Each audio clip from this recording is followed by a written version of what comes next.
the discourse to the Asiatic society, he postulated a regard.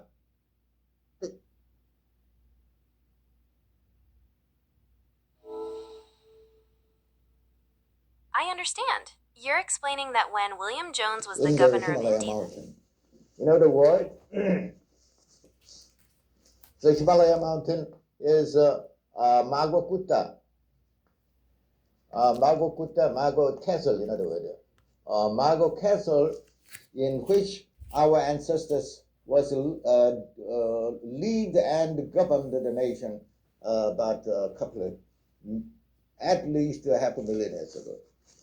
And over there, in other words, Panchala, Panchalas, this is a country name, Panchalas, in other words, Fan Ina state, authentic state.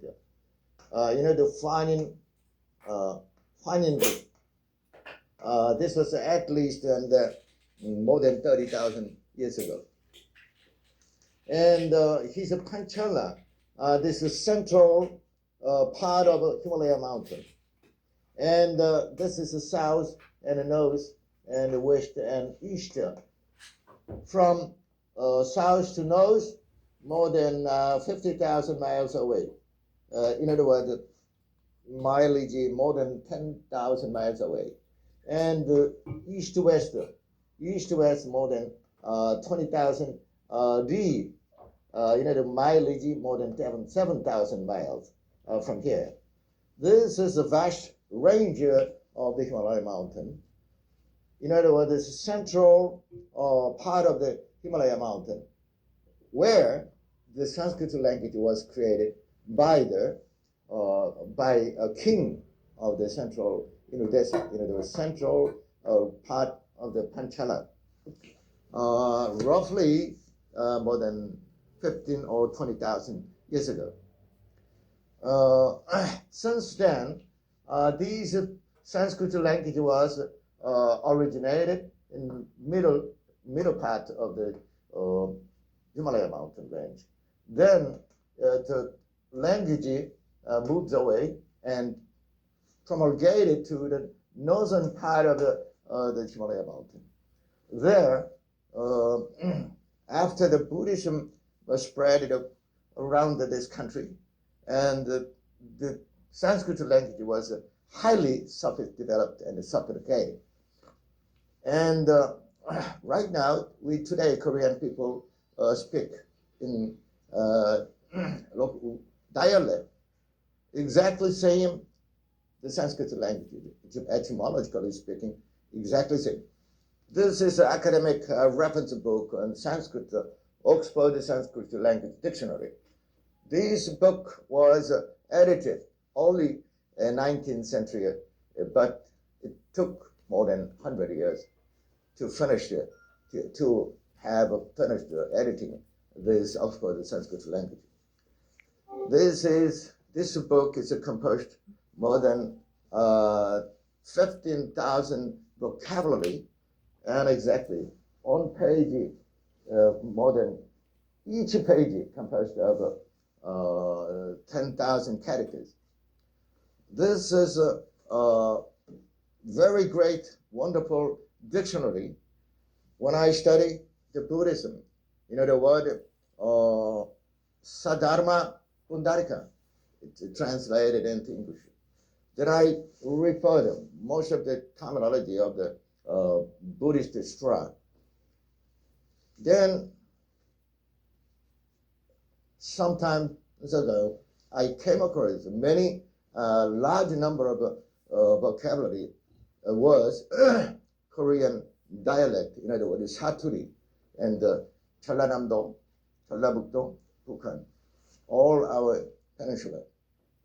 Exactly same that Sanskrit language. Therefore, I published many kind of books, in other words, Korean, the ancient Korean Sanskrit dictionary.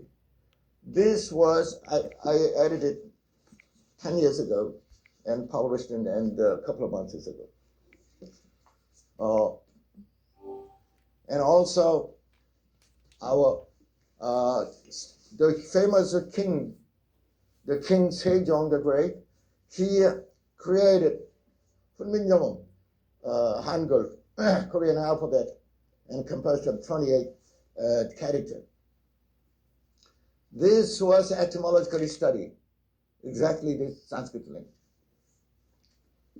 And also, this was a Dongguk This is a Dongguk This is phonetic books composed of 6 books, and the characters almost 12,000 vocabularies in this book. And most of the pronunciation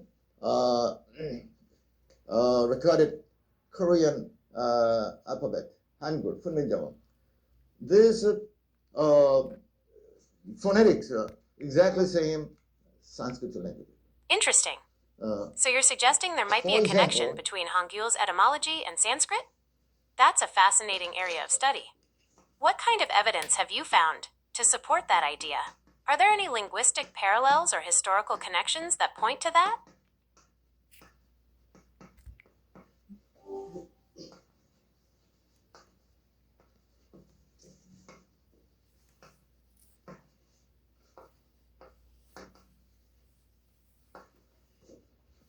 On these phonetic books indicated D and here. In other words, in English character pronunciation, DHI.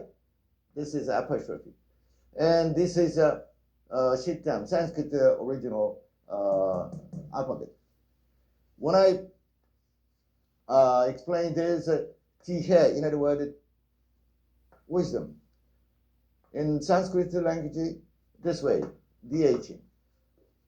This record and expression and this meaning and this record is exactly the same, identical.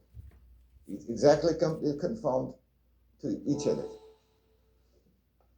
But the Oxford Sanskrit Dictionary, they did not